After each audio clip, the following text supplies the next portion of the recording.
ആ ചെല്ലുന്നത് ഫാത്തിമയുടെ പേര് ആവർത്തിച്ച് ചെല്ലുന്നത് നിങ്ങൾ കേട്ടുകൊള്ളുക.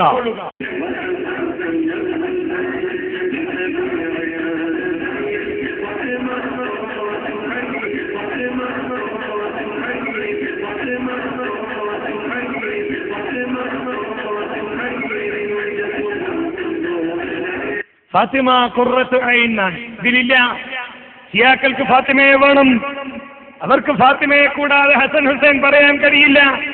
കാരണം അലി റളിയല്ലാഹു അൻഹുവിന്റെ കുടുംബവും അതിന്റെ പക്ഷപാതിത്വവും കാണിച്ചുകൊണ്ട് അബൂബക്കർ സിദ്ദീഖ് റളിയല്ലാഹു അൻഹുവിനെയും ഉമർ ഇബ്നുൽ ഖത്താബ് റളിയല്ലാഹു അൻഹുവിനെയും ഉസ്മാൻ ഇബ്നു അഫ്ഫാൻ റളിയല്ലാഹു അൻഹുവിനെയും ഇടിച്ചു താഴ്ത്തുവാൻ കിട്ടുന്ന അവസരം അതാണ് ഇവർ ഉപയോഗപ്പെടുത്തുന്നത്.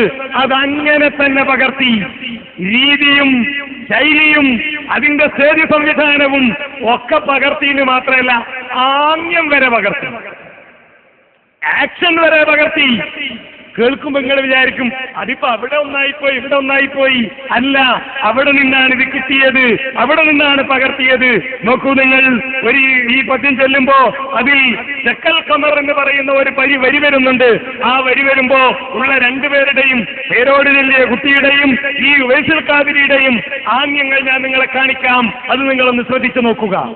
النبي خير البشر النبي مرحبا النبي خير البشر من له شق قمر من له شق قمر من له شق قمر. കണ്ടില്ലേ, ഇത് ഇസ്ലാമ് പഠിപ്പിച്ചൊന്നല്ലോ. കൈ ഉയർത്തുമ്പോ ഇങ്ങോട്ട് കേട്ട ചെവി വരെ വെക്കണം, തോള് വരെ വെക്കണം എന്ന ഹദീസ് പോലെ ചെക്കൽ ഖമർ എന്ന് പറയുമ്പോൾ ഇങ്ങനെ കാണിക്കണം എന്ന് ഇസ്ലാമ് പഠിപ്പിച്ചതല്ല. പക്ഷേ ഈ കുട്ടി ഇത് നോക്കിയാണ് പഠിച്ചത്, ഇത് കേട്ടാ പഠിച്ചത്. അതുകൊണ്ട് തന്നെ ആ ബറേൽവി എങ്ങനെ ആംഗ്യം കാണിച്ചോ അതേപോലെ ഈ കുട്ടി ആംഗ്യം കാണിക്കുന്നു. ആ കുട്ടി എഴുന്നള്ളിച്ച് പേരോട് സഖാഫി ബുർദ മജ്ലിസ് സംഘടിപ്പിക്കുന്നു. എന്നിട്ടോ കുറ്റം കക്കാടിന്